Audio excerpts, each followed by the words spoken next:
السلام عليكم ورحمة الله وبركاته. الحمد لله كفى وسلام على عباده الذين اصطفى. أما بعد فأعوذ بالله من الشيطان الرجيم. بسم الله الرحمن الرحيم. يا أيها الذين آمنوا استعينوا بالصبر والصلاة إن الله مع الصابرين. وقال سبحانه وتعالى يا أيها الإنسان ما غرك بربك الكريم. صدق الله العظيم. সম্মানিত মুসল্লিয়ানে কেরাম, আপনাদের সকলকে আন্তরিক সালাম, শ্রদ্ধা, শুভেচ্ছা জানিয়ে সে মহান আল্লাহ তাবারক ওয়া তাআলার প্রশংসা করছি। সে মহান আল্লাহ তাআলা আজকে পবিত্র দিন এবং পবিত্র সময়ে মসজিদে উপস্থিত হওয়ার সুযোগ দিয়েছেন। তার কৃতজ্ঞতা জ্ঞাপনার্থে পড়ে দিচ্ছি আলহামদুলিল্লাহ। অসংখ্য অজস্র দরুদ ও সালাম বর্ষিত হোক মুহাম্মদ রাসূলুল্লাহ সাল্লাল্লাহু আলাইহি ওয়াসাল্লামের উপর। মহতারাম সামিঈন, আজকে আপনারা জানেন যে অত্যন্ত পবিত্র একটি দিন আমাদের জন্য।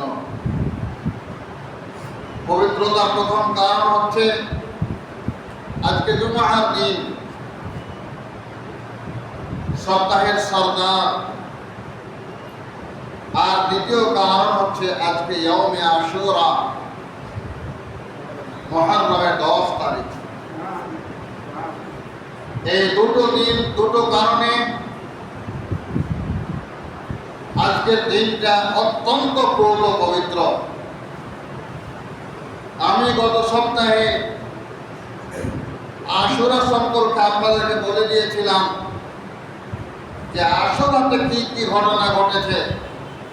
দুনিয়া সৃষ্টি করা হয়েছে, আদম আলাইহিস সালামকে সৃষ্টি করা হয়েছে, আদম আলাইহিস সালামের তওবা কবুল করা হয়েছে, মুসা আলাইহিস সালামকে নিষ্কৃতি দেওয়া হয়েছে, ফিরআউনকে ধ্বংস করা হয়েছে, ইব্রাহিম আলাইহিস সালামকে আগুন থেকে বাঁচানো হয়েছে, নমরুদকে ধ্বংস করা হয়েছে, আইয়ুব আলাইহিস সালামের অসুস্থতা ভালো হয়েছে, ইউনূস আলাইহিস সালামকে মাছের পেট থেকে বের করা হয়েছে, এবং সর্বোপরি কিয়ামত হবে আবারও সেই একই দিনে, অর্থাৎ মুহররমের 10 তারিখ শুক্রবারে। এই কথাগুলি আমি গতবার আপনাদেরকে বলেছিলাম। আর বলেছিলাম যে এই দিনে ব্যতিক্রম একটি ঘটনা ঘটেছিল। রাসূল পাক সাল্লাল্লাহু আলাইহি ওয়াসাল্লামের ইন্তেকালের প্রায় 50 বছর পরে, যার সঙ্গে আশুরার ফজিলত বাড়া এবং কমার কোনো সম্পর্ক নেই, সম্পৃক্ততা নেই, কিন্তু ঘটেছিল সেই ঘটনাটিও মুহররমের 10 তারিখে। অর্থাৎ ন্যায়, নিষ্ঠা, সত্য, কোরআন ও সুন্নাহর খেলাফত, কোরআন ও সুন্নাহ ভিত্তিক রাজনীতিকে টিকাতে গিয়ে ইবনে জিয়াদের নির্মম নিষ্ঠুরতায় তার সেনাবাহিনীর হাতে নির্মমভাবে শহীদ হয়েছেন হযরত হুসাইন রাদিয়াল্লাহু তাআলা আনহু এবং তার 72 জন সঙ্গীরা। এবং বলেছিলাম যে আমি এই ঘটনাগুলি আপনাদেরকে শোনাতে পারবো না, যেহেতু অনেক লম্বা ঘটনা। যদি আপনাদেরকে বোঝাবার মতো করেও শোনাতে যাই, তবুও কমসে কম 2 থেকে 3 মাসের ব্যাপার পড়ে যাবে সেই। কারণ আমি যেহেতু ব্যাখ্যা করেছি, কথা বলেছি এই বিষয় নিয়ে, এজন্যই আমি আপনাদেরকে বলছিলাম আজকে এই পবিত্র দিনে আমার ইচ্ছা ছিল যে বিষয়ে আলোচনা করার, সে বিষয়টাই নিয়ে আলোচনা করব। তবে আজকে হঠাৎ করে মোবাইলে ইউটিউব চালাতে চালাতে আমাদের একজন প্রখ্যাত আলেম, বড় মাপের আলেম, তিনি অবশ্য বেশ কয়েক বছর আগে ইন্তেকাল করেছেন, তার একটা বয়ান আমি শুনছিলাম। তার বয়ান শুনতে গিয়ে আমার মাথাতে আসলো যে আপনাদেরকে সেই বয়ানের কিছু অংশ আপনাদেরকে শোনাই। আমি আজকে যে বিষয় নিয়ে আলোচনা করতে যাচ্ছি আপনাদের সামনে, সময় কম, সেটা হচ্ছে নামাজের মাধ্যমে আল্লাহর সঙ্গে সম্পর্ক তৈরি করা। নামাজের মাধ্যমে আল্লাহর সঙ্গে সম্পর্ক তৈরি করা। আসুন আমরা কথা শুরু করি। প্রথম নম্বর কথা হচ্ছে, দেখুন, আল্লাহ তাআলা আমাদেরকে আমাদের মাঝে ধনী ব্যক্তিদেরকে দিয়েও পরীক্ষা করছেন এবং আমাদের মাঝে গরিব ব্যক্তিদের দিয়েও আল্লাহ তাআলা পরীক্ষা করছেন। ধনীদেরকে দিয়ে কি পরীক্ষা করছেন? যে ধনীরা গরিবদের সঙ্গে আচরণ কিভাবে করে, আর গরিবদের কিভাবে পরীক্ষা করছে, গরিবদেরকে দিয়ে ধনীদের কিভাবে পরীক্ষা করছেন? যে ধনীদের যে সমস্ত কাজকর্মগুলি থাকে সেই কাজকর্মগুলি ধনী ব্যক্তিরা করতে পারে না, তাদের কাজগুলো গরিব মানুষগুলো সম্পাদন দেয়, বিনিময়ে তাদেরকে পারিশ্রমিক দেওয়া। অর্থাৎ গরিব যদি না থাকে তাহলে ধনীদের মূল্য নেই। এবং যেমন অন্ধকার না থাকলে আপনি আলোর মর্যাদা বুঝতে পারবেন না, সেরকম ভাবে দুর্বলতা না থাকলে সবলতার মর্যাদা আপনি বুঝতে পারবেন না। তো আল্লাহ আর একটা কাজ করেছে। কি করেছে? যে মুসলমানদের জীবনে তিনটা জিনিসকে আল্লাহ তাআলা খুব গুরুত্বের সঙ্গে ভাবতে করেছে, দিয়েছে। নাম্বার 1 অতীত, নাম্বার 2 বর্তমান, নাম্বার 3 ভবিষ্যৎ। চলুন আমরা এক এক করে এগিয়ে যাই সামনের দিকে। আর অতীত কি? অতীত হচ্ছে ইতিহাস। আপনি কোরআনে কারীম যদি পড়েন মানে সহ তাফসীর সহ, তাহলে কোরআনে কারীমের একটা বড় অংশ কিন্তু ইতিহাসের মধ্যে আছে।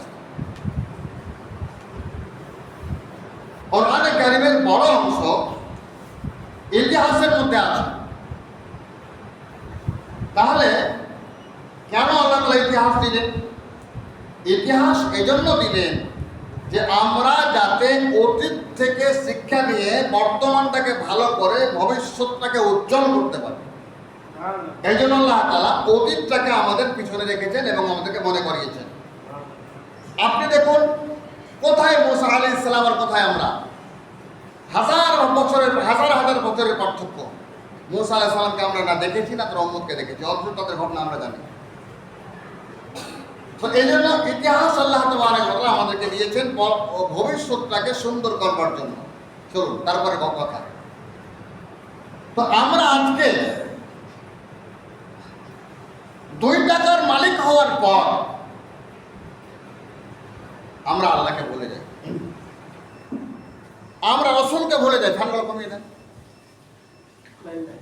না, লাইনের জন্য কমাতে বলছি, ফ্যানগুলো বন্ধ করতে।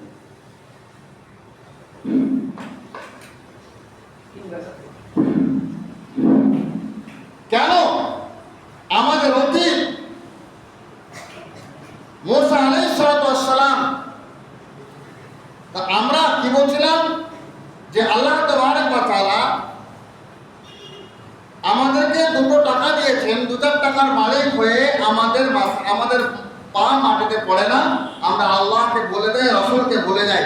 আর এই টাকাটা যে আমার রব আমাকে দিয়েছেন এটাও আমরা ভুলে যাই।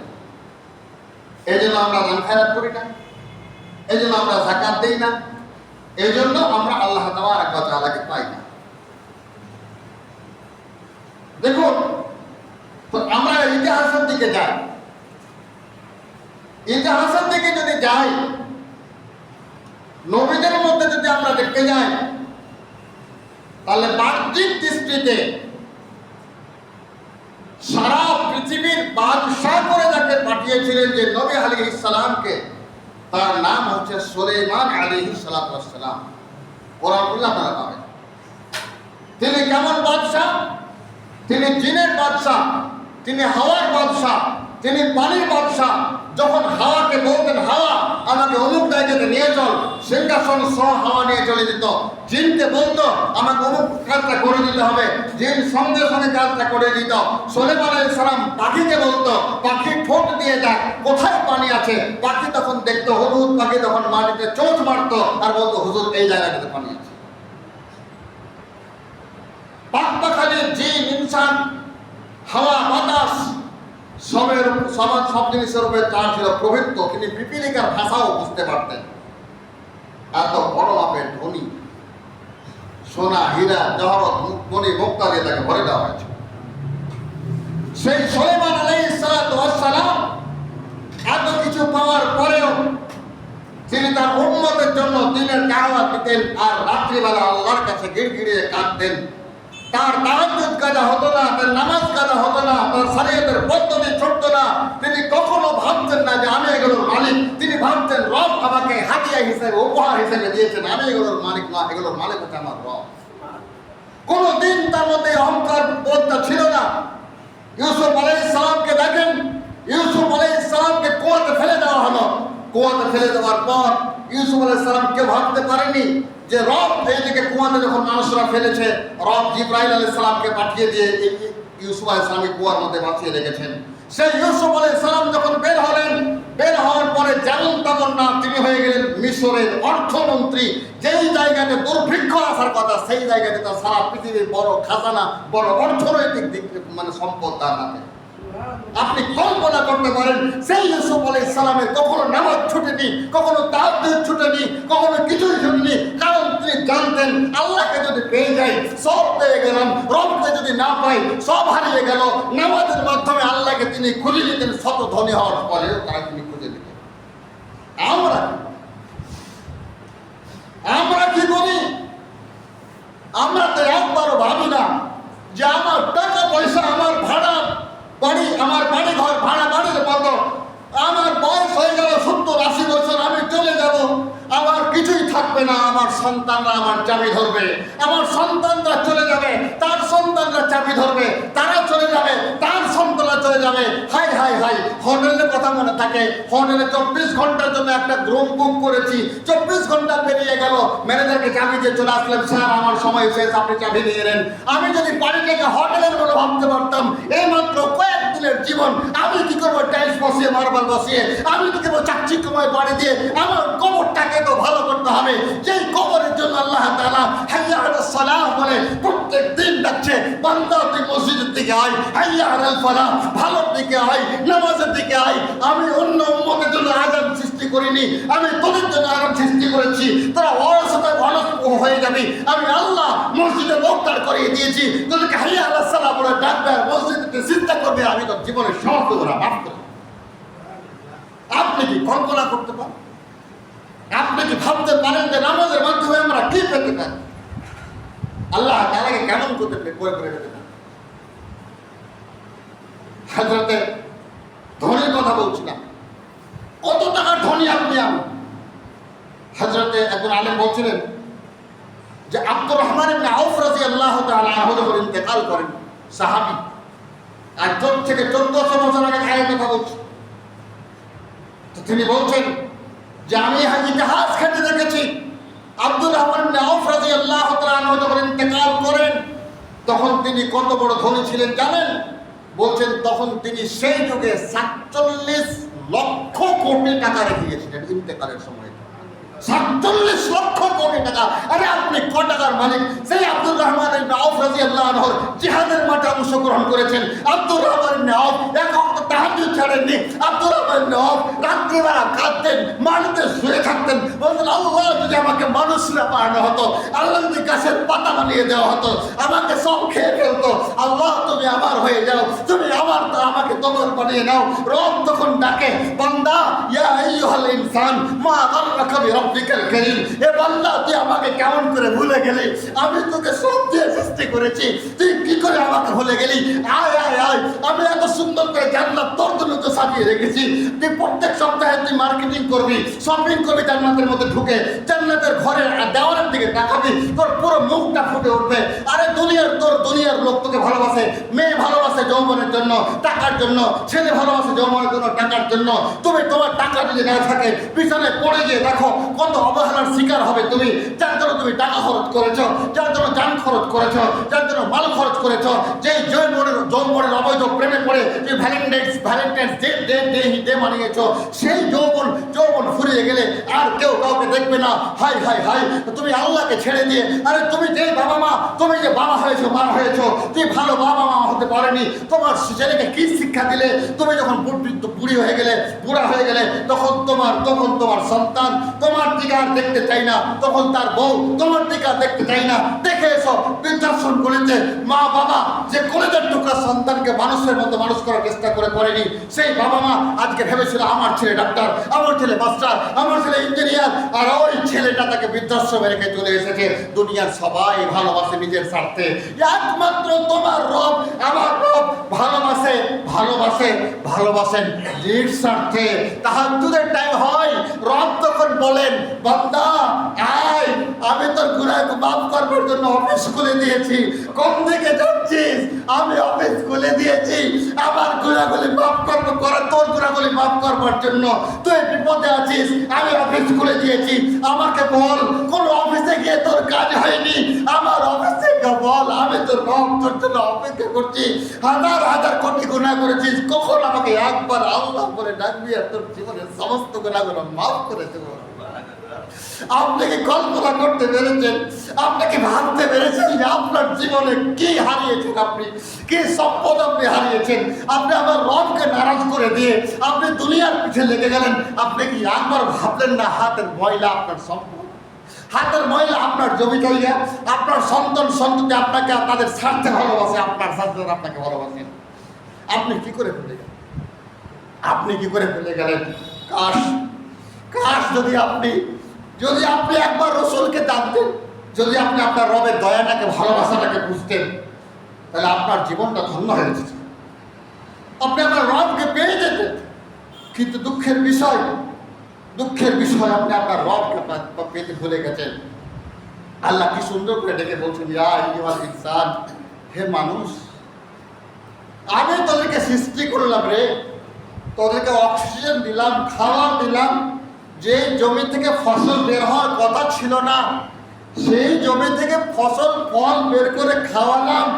মা গাররাকা বিরব্বিকাল কারীম, আমি যে তোর সম্মানিত প্রভু, এটা কে তোকে ভুলিয়ে দিল? বল না, আমাকে বল তো, কে তোকে আমার থেকে দূরে সরিয়ে দিল? কোন জিনিসটা আমার থেকে তোকে দূরে সরিয়ে দিল? তুই কেন অবৈধ কাজে যাস? তুই কেন আমাকে শুনতে পারলি না? আল্লাহ তাবারক ওয়া তাআলা ডাকতে থাকে। তো সাহাবায়ে কেরাম তো 47 লক্ষ কোটি টাকার মালিক, আপনি কত টাকার মালিক? আপনার কেন এত টাকা পয়সার উপরে ভালোবাসা? আপনার কেন এত সম্পদের উপরে ভালোবাসা? আপনার কেন আপনার আল্লাহর দ্বারা দেওয়া দুটো চোখ দিয়ে আপনি আল্লাহর হক আদায় করতে শিখলেন না? আপনি কেন আল্লাহর জ্ঞান বুদ্ধি দিয়ে আপনি আল্লাহর হক আদায় করতে শিখলেন না?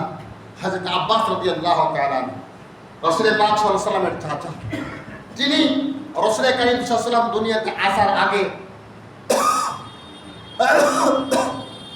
দুনিয়াতে আসার আগে তাকে বলা হতো যে যিনি রাসূল দুনিয়াতে এসেছিলেন, তখন তাকে আব্বাসকে বলা হতো তিনি হচ্ছেন আরবের ব্যাংক, মানে আরবে একটা ব্যাংক ছিল, ব্যাংকের নামই হচ্ছে আব্বাস। তো তিনি ব্যবসা করতেন, মানে ব্যাংকে টাকা পয়সা রাখতো, তিনি লেনদেন করতেন, দিতেন নিতেন, যেমন আমরা এখানে করি। বড় ব্যাংক ছিল তার নামে ব্যাংকটা ছিল। তো যখন থেকে সুদ ভিত্তিক লেনদেন হতো, শরিয়ত তখন আসেনি। তো হজ্জাতুল বিদা বলে রাসূল পাক সাল্লাল্লাহু আলাইহি ওয়াসাল্লামের হজের দিন রাসূল পাক সাল্লাল্লাহু আলাইহি ওয়াসাল্লাম বলছেন, হে আমার আরবের মক্কার লোকেরা, আমার চাচার পক্ষ থেকে আমি বলছি, আমার চাচা আব্বাসের পক্ষ থেকে আমি বলছি, আমার চাচার যত সুদভিত্তিক লেনদেন তোমাদের সঙ্গে ছিল, আমি আমার চাচার পক্ষ থেকে সমস্ত সুদের টাকা, অবৈধ টাকা মাফ করে দিলাম, একটাও টাকা তোমাদেরকে আর দিতে হবে না। রাসূল পাক সাল্লাল্লাহু আলাইহি ওয়াসাল্লামের এই কথা শুনে মুচকে বেড়ে হেসে ইবনে আব্বাস রাদিয়াল্লাহু তাআলা আনহু বললেন, ভাতিজা, হে আল্লাহর রাসূল মুহাম্মদ, তুমি খালি সুদটা ছেড়ে দিলে তোমার সম্মানার্থে, হে মক্কাবাসী, আমার নবীর সম্মানার্থে, আমার ভাতিজার সম্মানার্থে যত টাকা ব্যাংক থেকে তোমরা নিয়েছো, সমস্ত নিয়েছো, আমি আব্বাস আজকে আমার ভাতিজার সম্মান আছে সেটাও সকল আরববাসীকে মাফ করে দিলাম। ইবনে আব্বাসকে জিজ্ঞেস করেন জীবনে তারা তাহাজ্জুদ কাজা হয়নি। কত বড় ব্যাংকের মালিক, কত বড় সম্পদের মালিক, অথচ আজ যদি আমরা বুঝতে পারতাম, জানতে পারতাম যে আমার রব আমাদেরকে কত ভালোবেসেছেন, কত ভালোবাসেন, তিনি জান্নাতকে সুসজ্জিত করে রেখেছেন, তাহলে আমরা অবাক, আমরা সব ছেড়ে দিতাম। দুঃখের বিষয় আমরা এটাকে বুঝি না। যে ভাই সাহেব, শেষ কথা হচ্ছে যে আমি গত সপ্তাহে আপনাদেরকে রোজা রাখার আবেদন করেছিলাম আপনাদের কাছে এবং বলেছিলাম যে আজকে বেশি করে তওবা করবেন, আজকে আল্লাহকে মানিয়ে নেন, আল্লাহকে বলেন আল্লাহ অনেক গুনাহ করেছি, আজকে আশুরার দিন আমাদের আব্বা আদমের তওবা যেমনি করে কবুল করেছিলেন, আজকে আমাদের তওবা কবুল করো, আর সম্পদের লোভে কোনোদিন পড়বো না, হারাম খেতে যাবো না, তোমাকে পাওয়ার জন্য সব করবো। আজকে আশুরার দিনে তওবা করে গুনাহগুলো মাফ করিয়ে নেন, গুনাহগুলোকে মাফ করিয়ে নেন। এক ফোঁটা চোখের পানি ফেলতে শেখেন। আপনি বুঝতে পারছেন যে গুনাহ করে করে আপনার অন্তর কালো হয়ে গেছে, আপনার চোখে এক ফোঁটা পানিও আসে না। আপনি আপনার বউ, আপনার স্ত্রী, আপনার সন্তান থেকে আপনি দিনের কাছে নিয়ে আসতে পারবেন, দুর্ভাগ্য আপনার। প্রিয় ভাই সব, তো তওবা ইস্তেগফার করবেন, আর বলেছিলাম দান খেরাত করবেন, যারা কোরআন তেলাওয়াত করতে জানেন কোরআন তেলাওয়াত করবেন, আর এই জামে মসজিদে পর্যাপ্ত পরিমাণে দান করবেন। যেগুলো স্কুলসগুলো পাশে আছে তারা ওই স্কুলের বরকতের জন্য একটু হাত বাড়িয়ে দেয়, তাদের 2-4 মাস মসজিদের কোনো খরচে রাখতে সব হয়ে যাবে। এটা মসজিদ আপনাদের জন্যই মসজিদ তৈরি করা হয়েছে, আপনাদেরকেই মসজিদকে চিন্তা রাখতে হবে, নাহলে আল্লাহ তাআলা আপনার দিনকে মুর্দা করে দেবেন। মুর্দা তো হয়ে গেছে, আরও বেশি মুর্দা হয়ে যাবে। আজকে আমার বক্তব্যের বিষয় অন্য ছিল, কিন্তু ওই হাজরাতের বয়ান শোনার পরে আমি আর নিজেকে ধরে রাখতে পারিনি। আমি ভাবলাম যে একটা বয়ানে যদি আপনাদের একজন লোককে যদি আমি সঠিক পথে নিয়ে আসতে পারি, আল্লাহর পথে নিয়ে আসতে পারি, আল্লাহ তাকে হেদায়েত দান করেন, তার আজকের বয়ানকে বক্তব্য সার্থক হবে। সুতরাং আসুন আমরা আজকে আশুরার দিনটাতে দোয়া ইস্তেগফার এর মাধ্যমে নিজের গুনাহ মাফ করাবার চেষ্টা করি। বাড়িতে ভালো মন্দ রান্না করবেন, ইফতার করবেন, খাওয়া দাওয়া করবেন, পাশে গরিব অভাবগ্রস্ত মানুষদেরকে দিয়ে খাবেন। এটাও অনেক ওলামা এটাকে দুর্বল মত হলেও কিছু ওলামার সমর্থন পাওয়া যায় এর উপরে। সুতরাং আসুন আমরা সকলে আজকের দিনটাকে কোরআন হাদিস সমাজে উদযাপন করি, যে রাসূল ইসলাম করতে বলেছেন। আমরা আল্লাহ তাবারক ওয়া তাআলা আমাদের সকলকে বলার থেকে বেশি আমরা তৌফিক দান করুন। ওয়া আখিরু দাওয়ানা আলহামদুলিল্লাহি রাব্বিল আলামিন। আসসালামু আলাইকুম ওয়া রাহমাতুল্লাহি ওয়া বারাকাতুহু।